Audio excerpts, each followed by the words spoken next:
That's all films are, really, or should be. Sure, you can have an action film and you think, well, action films got nothing to do with psychology, but why do we enjoy action films?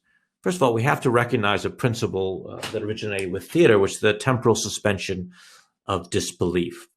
When you go into a movie theater, you know you're seeing a movie. At no time do you believe that you're actually living in the object reality when you're looking at a two-dimensional projection. Mm-hmm.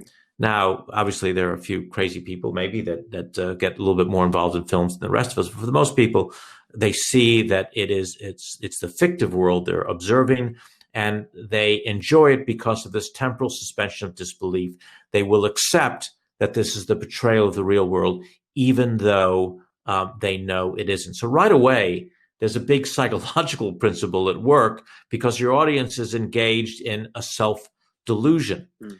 And so all this concept around delusion is central to an understanding of psychology. All of us are delusional to a greater or lesser degree. We choose to believe in the things that we believe in. There's something called a confirmation bias. When we have a particular view of the world, right now everything's very political in America, so when we have a particular political view of the world, we see everything through that prism. Whatever the other side is, we will see them as villainous and our side is better, not because it's right, although it may be, but rather because we have a perspective and we force that perspective on all things that we look at. Mm-hmm. So it is with film. We've decided to temporarily suspend our disbelief. We've decided to see that what we're looking at is objective reality. And then what happens next is when it's a horror film, for example, and someone's being stabbed horribly and we scream, do we believe that someone's actually being stabbed? We don't, because we know it's a movie. And yet we're responding as if we're seeing something genuinely horrible, because we have decided to psychologically engage in this vicarious adventure. We have decided to psychologically engage in this vicarious adventure.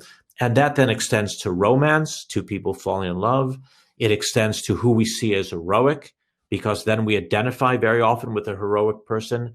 We know we're not them, but we're living vicariously through their experience of their vicarious world, and we take some enjoyment from it. And I think it's hugely important psychologically, because we can live all these experiences. We can put ourselves at risk. We can overcome obstacles.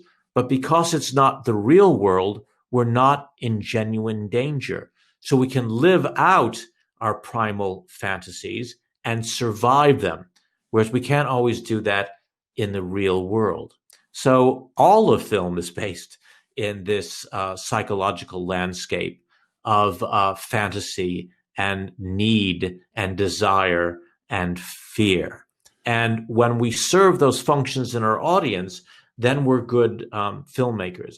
When we're not psychologically engaging our audience, when they don't see our world as even possibly real, when our fictive universe is so disconnected from the ordinary experience of life, then we've failed as filmmakers. And that's all to do with an understanding of the psychological engagement of audience in film.